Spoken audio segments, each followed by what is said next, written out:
रमज़ान के 26वें दिन में स्वागत है मेरे भाई और जाफराबाद की रौनक तो आप देख ही रहोगे और रौनक के साथ-साथ दिखाता हूँ अपने आप को। और आज कुछ नया होने वाला है क्योंकि मैं अपने फेस का लुक चेंज कराने वाला हूँ। फिर मैं चले आता हूँ सैलून क्योंकि भाई भीड़ इतनी हो जाती है। मैंने सोचा कि भाई पहले ही करा लूँ। पहले मेरे बाल धुल जाते हैं, फिर उसके बाद मेरा भाई ड्राई मारता है बाल सुखाने के लिए। और आज मैं 2 चीज़ कराऊँगा, स्मूथिंग और केराटिन। फिर भाई मेरे लगाता है पीछे क्रीम, ये स्मूथिंग के लिए लगती है। और कम से कम भाई यहाँ पर इसमें लगा है कम से कम 1 घंटा लगाने में ही। क्रीम लगाने के बाद फिर वेट करना पड़ता है। ओए बीच में कैसे आ रहा है? बहुत ही मारूँगा। कम से कम आधा घंटा वेट करना पड़ता है। फिर वेट करने के बाद फिर होता है आगे का प्रोसेस, ऊपर का मतलब।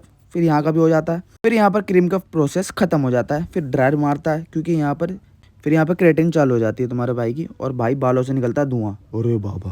केराटिन करते-करते हो जाता है भाई सहरी का टाइम। फिर यहीं पे भाई सहरी करनी पड़ती है। भाई हमारे लिए मँगाते हैं खाना बाहर से। सहरी करने के बाद फाइनली केराटिन हो जाती है।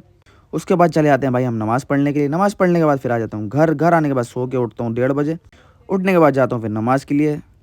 नमाज़ पढ़ने के बाद फिर आ जाता हूँ घर क्योंकि भाई 3 घंटे बैठना पड़ गया था। हालत ऐसी हो गई थी ख़राब, सीट पे बैठे-बैठे भाई इतना टाइम लगता है मुझे तो खुद पता नहीं था। फिर सोने के बाद फिर मैं उठता हूँ, फिर हो जाता है नमाज़ का टाइम। फिर नमाज़ पढ़ने जाता हूँ मैं उठकर। मस्जिद पहुँचने के बाद फिर नमाज़ पढ़ने के बाद बाहर आता हूँ। बाहर आने के बाद घर पहुँचता हूँ, फिर रोज़े का टाइम हो जाता है। रोज़ा खोलने के बाद फिर नमाज़ पढ़ने जाता हूँ। फिर नमाज़ पढ़ के बाहर आ जाता हूँ। आज का तुम्हारे भाई का दिन कुछ ऐसा क्या? तो फॉलो, लाइक, कमेंट, शेयर करना बिल्कुल मत भूलिएगा। Love you all, bye.